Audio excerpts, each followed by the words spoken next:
is a copyrighted program created by Rio Grande. Los Angeles County Sheriff's Office calling all cars. Attention all cars. Broadcast 265 regarding a missing person. Be on the lookout for Bill Williams. Last seen riding east near Puente. That's all. Roll and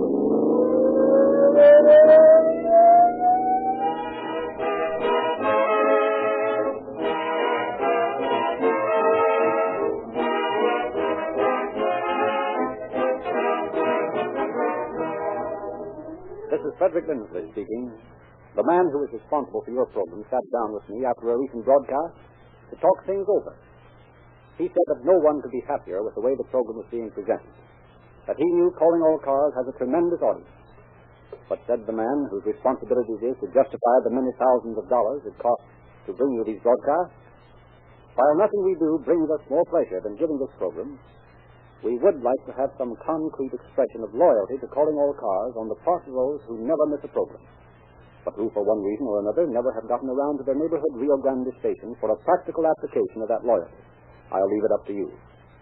And so, friends, the cast and I are putting it up to you. We believe 5 years of our endeavor to give you a program of interesting entertainment should stand the simple test of friendship.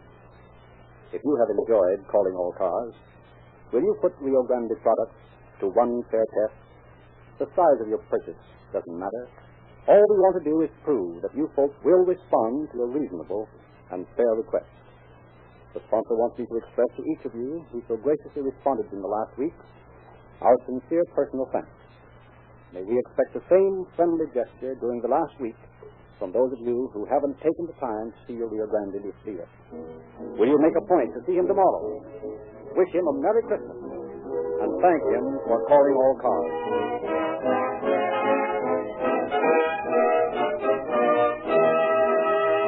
The story we are to dramatize tonight has been taken from the confidential files of the Sheriff of Los Angeles County.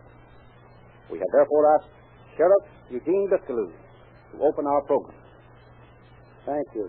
It's seldom that one has the privilege and opportunity I have tonight to talk to so many people at one time. That's why I want to wish every listener into this great program of Calling All Cars, the very fine cast assembled here, a very Merry Christmas and a Happy New Year. The man who perpetrated this crime was a man with a long criminal record. He had just finished a sentence in the county jail in Los Angeles. He was a confirmed recidivist, and if ever a man possessed a homicidal mania, he did. It was gratifying to know that the alertness of the Ontario officers and the modern equipment of law enforcement agencies resulted in the quick capture of a man who, without doubt, would have continued his criminal career.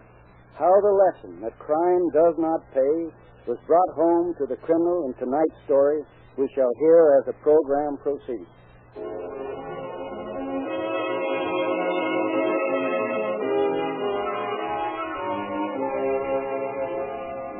On a little farm near Jefferson City, Missouri, a group of young men are gathered around an open campfire. They say you are going. We will miss your bright eyes and sweet smile.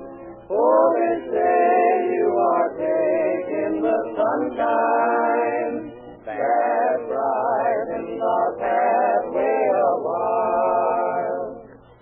Say, that wasn't so bad. You know, we ought to get on the radio. Yeah, there ain't no radio stations near here. I don't think we're good enough for the radio yet. Me and Bill was talking about it last night after we got through, and I thought that maybe a little We later. might go to Hollywood. Hollywood? Holy gee, Bill. You really think you might go? Well, Bill thinks so. I'm not so sure. You will be, Tom, after we get singing better. What about your old lady and your Holden? We'll sell the Holden. Take Mom with us. I still think it's a crazy idea, Bill. Me and Mom was talking about it this morning. Huh? Oh, what'd she say? Oh, you know her. Didn't have much to say, just listen, and said whatever we boys decided to do. She's, never complain. Hey, you might get in the movies if you went, huh, Bill? Sure, why not? Me and Tom would make swell cowboys. We got the clothes. We both wrangle cattle, summer for laughs. It all sounds swell, but somehow I'm a little afraid of it. How do we know we could get work? Oh, shucks, Tom. All we have to do is go to a radio station, sing for them. They'd hire us. You bet they would, too. You guys are darn good singers. Yeah, and maybe after you got settled, me and Joe could come and join you. Sure, me and Patty come running if you said so. Why didn't you come with us now? Well, Can't leave right now. Account of my old man needs me for harvest. I ain't got the dough, but we'd come later if you said so. Don't be too sure we're going either. This is just a pipe dream of Bill's. It ain't neither. I'm going, and if I have to go by myself, I've been reading all about it. I'll start as an extra, work my way up till I'm as big a star. I mean, till I'm a greater actor than Buck Jones. You oughtn't to believe all them stories you read about Hollywood. Why not? Look at all the people who gone to Hollywood and made good. Well, what about all those who didn't? Well, they just weren't as good as you and me, that's all. That's right. You guys got what it takes. Oh, yeah. Tom will get in the notion after he thinks about it a while. Practice another song, huh? Now, we'll knock 'em dead. What do we sing? Lead out, Joan. We'll join in. Okay. Close your sleepy eyes, my little buckaroo, while the light of western skies is shining down on you. Don't you know it's time for bed, another day is through. Go to sleep, my little buckaroo. Don't you realize, my little buckaroo, it was from a little acorn that the old tree grew. And remember, Buffalo Bill was once a kid like you. Oh, go to sleep, my little buckaroo.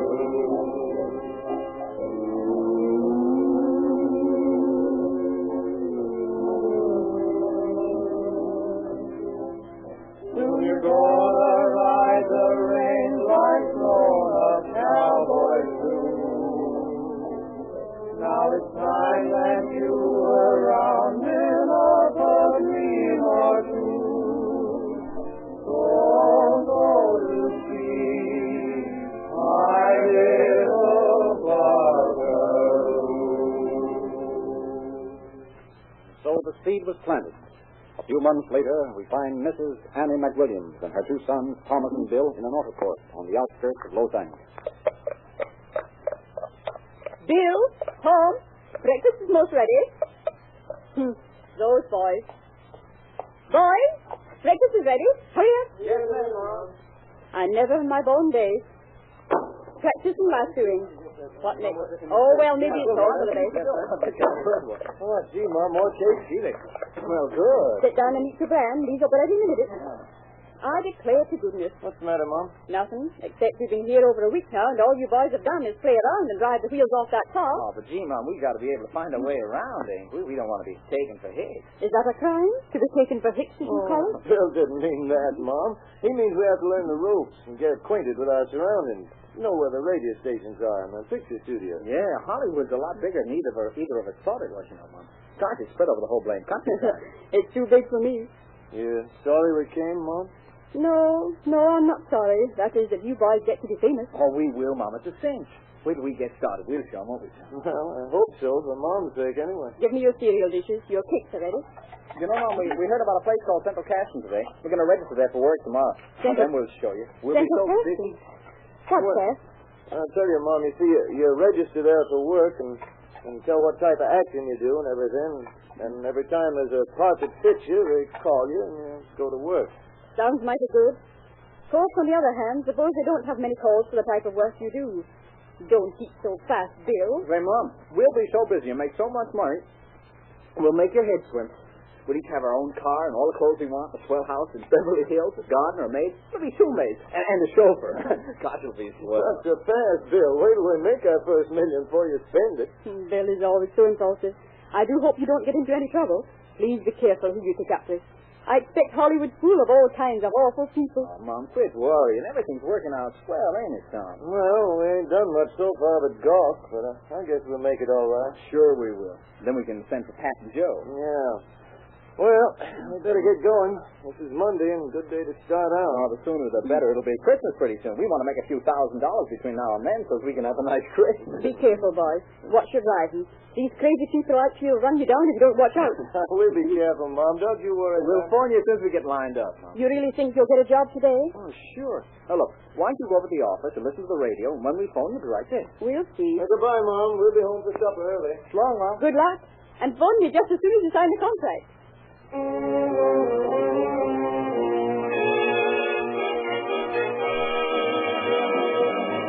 But breaking into pictures wasn't quite so easy as the boys had thought it would be. Days went by, discouraging days for all three members of the McWilliams family. The days soon stretched themselves into weeks, and still no sign of work.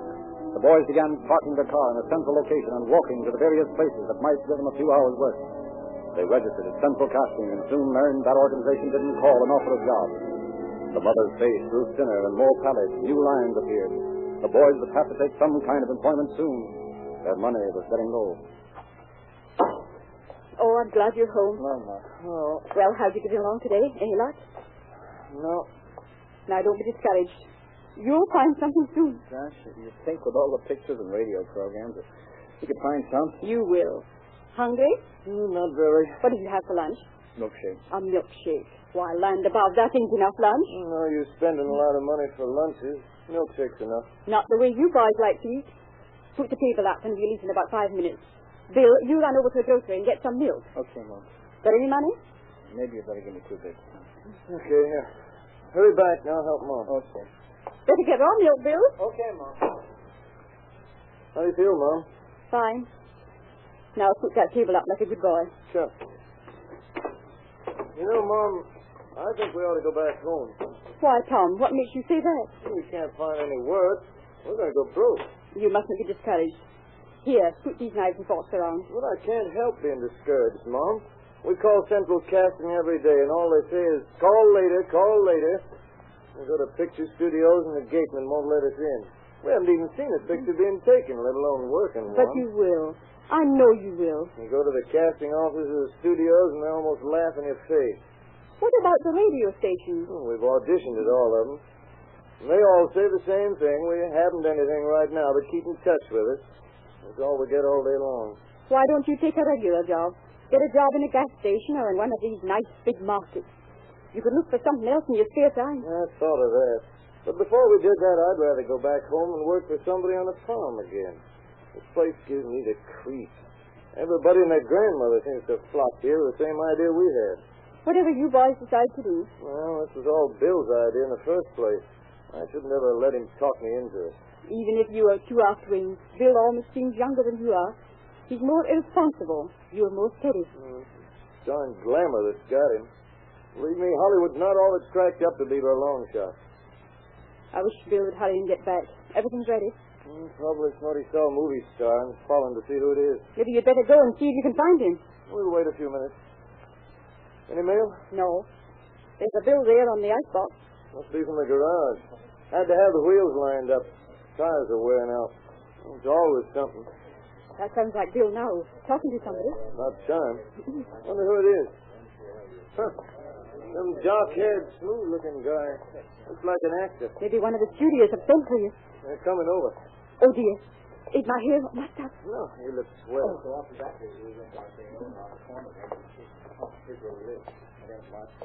Come in and meet my mom.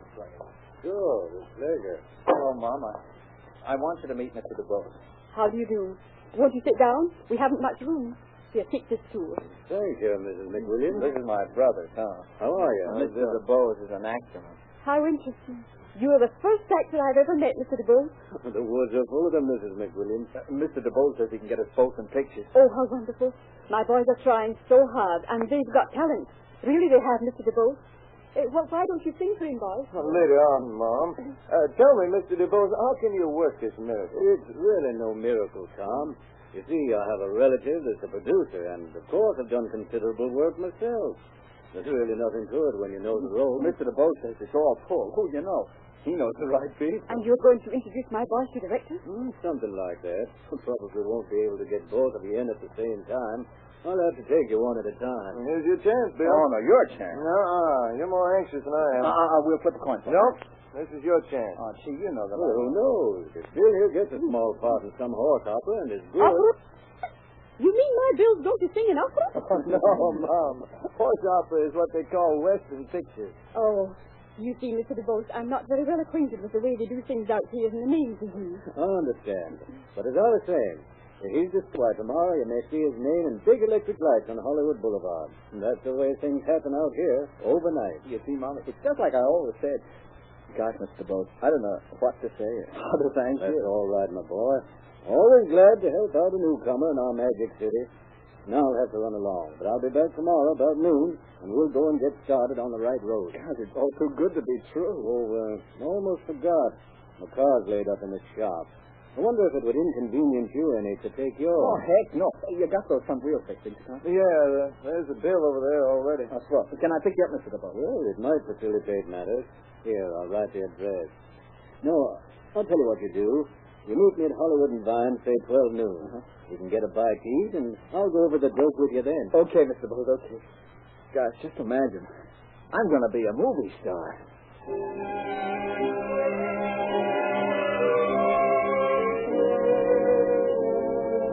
It is dusk in the lonely section of the little town of Fuente, and in the gloom of approaching night, two figures can be seen faintly discernible in the twilight mist. Gee, Daddy, these rabbits are sure getting fat. Well, they ought to. We haven't feeding them enough. Now, let's see. Today's December the 1st. In another 3 weeks will be Christmas, and we can take them to market. You mean you're going to kill them, Daddy? I'm afraid so, Gilbert. Oh. If we don't kill them and sell them, we won't have much of a Christmas. Oh, gee, Daddy, it seems a shame to kill them. They're so pretty and soft. Yes, I know. Just the same, we're going to... Say, that sounded like a gunshot. Listen. What's that? Some guy started his motor and digging out. He was sure in a hurry. Well, like he was coming this way. Look, there he comes. Gee, he sure skidded on that turn. You get back by the house. He's going by. He might be a drunk driver. Oh, he almost turned over turning that corner. Here he comes. Sure, he's in a hurry. Something fell off as he went by. Did you hear it hit the road? No, your hearing is better than mine. Come on, let's run across the field of 4th Avenue and see what happens.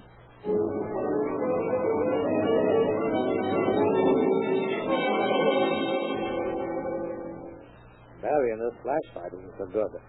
I don't see anything, though. Maybe the car just backfired, Daddy. Yeah, I guess so. Come on, we've got to get back Daddy! now. Daddy! There's a man over there in the ditch. Where? Over here, Daddy. Oh, gee, I'm afraid. Where? I don't see.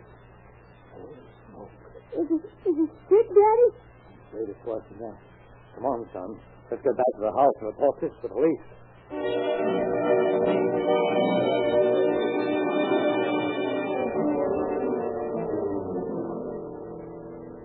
Come on, Peterson. This is the spot. Yeah? There's Sport and San Dimas. Hi there, Sergeant. What do you got? Looks bad. No clues or anything. Where's the body? Oh, hole in the wood.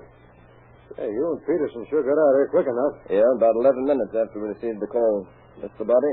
The only one I could find. Take a look at him. Well, dressed for a fancy dress ball or something. Well, the movies. By golly, I'll bet that's it. Nobody wears cowboy outfits like this unless they work in pictures or on the radio. Sounds logical. Cowboy actor taken for a ride. Darn good bet, all right. Well, let's look at him. Well, we'd examine the body. There's a bullet hole in the back of his head. Large caliber. Captain Penpraise will be here any minute. Want to wait for him? Bringing photographers and everything. We can go ahead till he gets here. Let's see. About 26, maybe 28. Large caliber bullet wound in his head. According to Crandall's story, he was shot in the car and dumped out here by the road. Better get Crandall over here. I'll get him. That was a police car. Probably Penpraise. Yeah, but there sure isn't much to go on. Not much. Sometimes it doesn't take much to catch a criminal. Convict him. You said it. Well, here's Captain Penpraise. Over here, Captain. Whoever said it was a nice night for a murder must have known about this. Foggy, chilly, desolate surroundings. Here's Crandall. Oh, hello, Captain. Oh, Peterson. Well, Sergeant Swartz, I didn't see you. Penpraise. Oh, yeah. This is Gilbert Crandall. He's the man who phoned Sergeant Swartz. Crandall?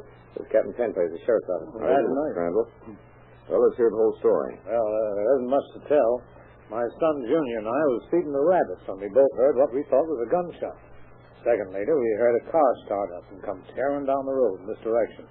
Whoever was driving was either drunk or in a big hurry. Any idea what kind of a car it was? Well, it was pretty dark, but I'm sure it was a sedan, a fairly new one. Anything else? No, that's all. Well, you forgot to tell about the piece that fell off, Daddy. Well, who's this, your son? Oh, yes, this is Gilbert, Jr. Gilbert, this is Captain Penpraise. Pleased to meet you, Captain. Well, you're quite a young man. What is that you said about something that fell off the car? Yeah, I've forgotten all about that. Just as the car passed the house, we heard something hit the road as though a part of the car had come loose. You see, he turned the corner by our house so fast he almost turned over. Let's get over to your place and take a look around. You boys get over there. There's something investigating I want to do first. Yeah, right. You stay here with me, McWhorter. Oh, sure, Captain. There isn't much to do. Ford said there wasn't any identification on the body. Looks a little like it might be robbery. There's an interesting belt buckle. Handmade from silver with W.M. engraved on it.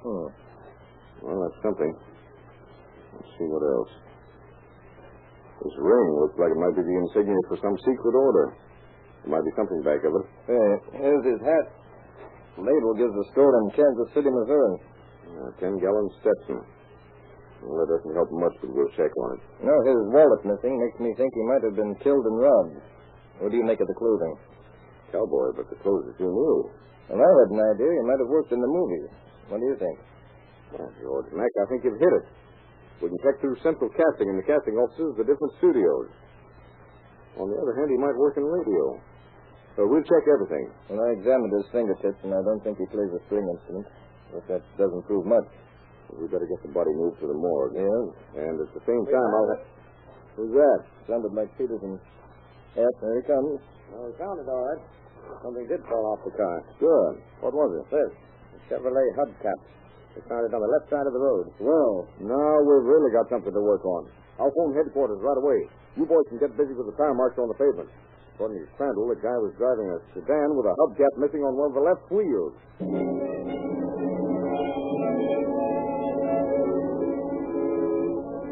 A missing hubcap. The killer, in his rush from the scene, had narrowly missed turning over on a sharp corner, and in doing so, the train had dislodged a gleaming hubcap. Telltale evidence of night hanging. Police and shuttle cars combed the district in and around Los Angeles, searching for a dark Chevrolet sedan with a missing hubcap on the left side. In the meantime... Here's a report from Kansas City. No dice. Contact all the men's stores? Yep. What about the buckle and the ring? You tell him, Larry. Me and Mahoney checked every fraternal organization, and none use a ring like this. Yeah, but Carmack's got an idea, though. Well, what? It might be a family trust or something. I couldn't find anything on it, though. And as far as tracing these initials on the buckle to anybody, that's out, too. Well, thanks, boys. Keep trying. Okay. All right, Captain.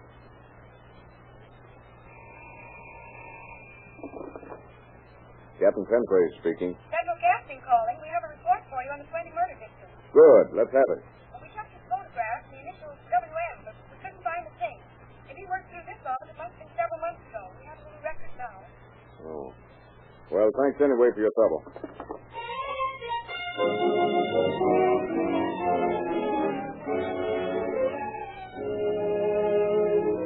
Captain Pentrace waited for reports on the missing hubcap, his best clue. Soon calls began coming in, slow at first and faster.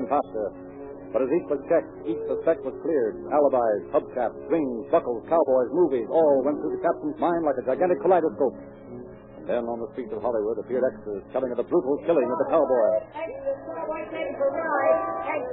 Yellow cab driver marries white woman. Paper makes this. Well, let me see that picture. Sure, it just happened last night. Now you Good Lord. It's him. You know the guy, mister?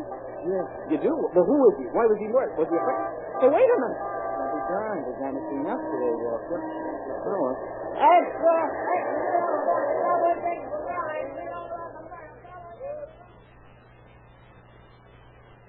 you see, Captain Pentrace, the car you're looking for is mine, and your murdered cowboy is my twin brother.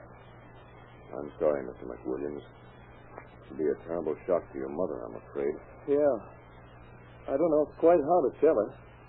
She had so much faith in Bill. Well, don't worry. We'll have the killer in a few hours. What's the license number of your car? It's a green 1937 Chevy Town sedan. The number is 484-547. That's a Missouri license, of course. We'll radio that number to all cars. You go back to the auto court and tell your mother. Keep in touch with me, though. Yes, sir. What I can't understand is why this DuBose killed him. When we pick up DuBose, we'll find that out.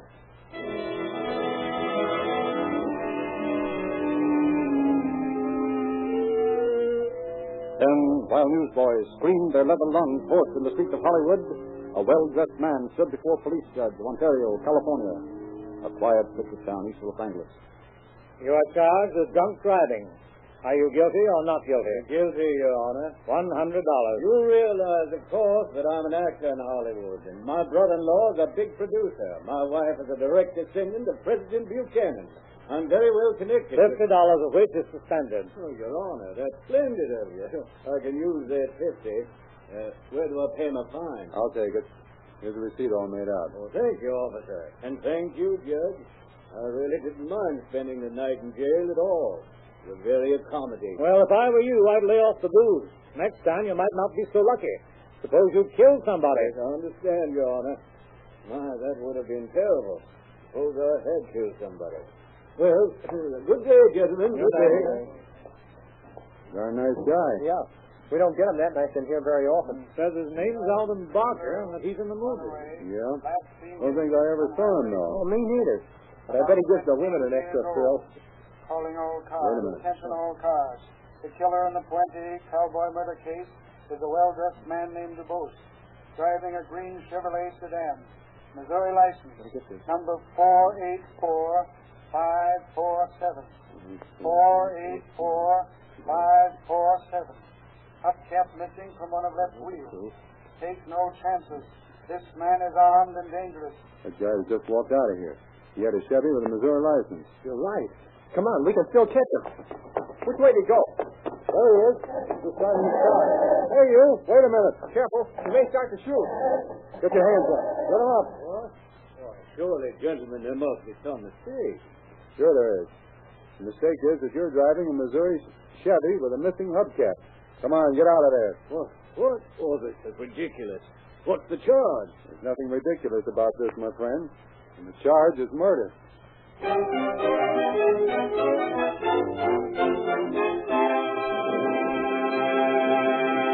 Barker was brought to Los Angeles, where he gave various other names, including Pecor and DuBose. He was brought to trial, but by some quirk of fate, the jury brought in the verdict of manslaughter. Pecor was sentenced to San Quentin for the term prescribed by law. Another example of a criminal who is learning that crime does not pay. Now, just a reminder not to forget your friendly gesture to the cast, the sponsor, and to me by seeing the Rio Grande dealer within the next day or two. Thank him for calling all cars. Wish him a Merry Christmas and enjoy the personal satisfaction of justifying our confidence in our calling all cars friends. And now, Rio Grande, Mel Williamson, your writer and producer, Bill Hatch, and your orchestra, and your cast, join me in wishing you a Merry Christmas.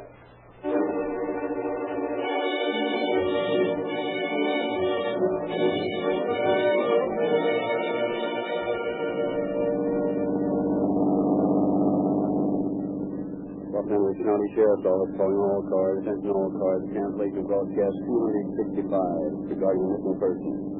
Suspect in this case is now in custody. That's all.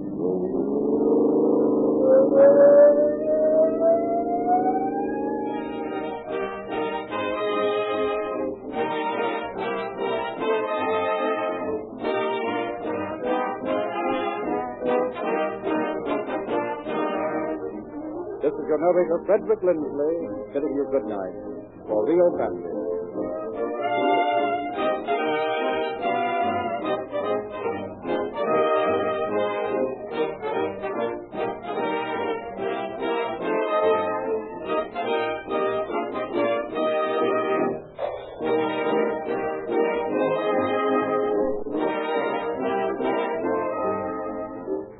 Next week at this time, Rio Grande will present Three Faces West.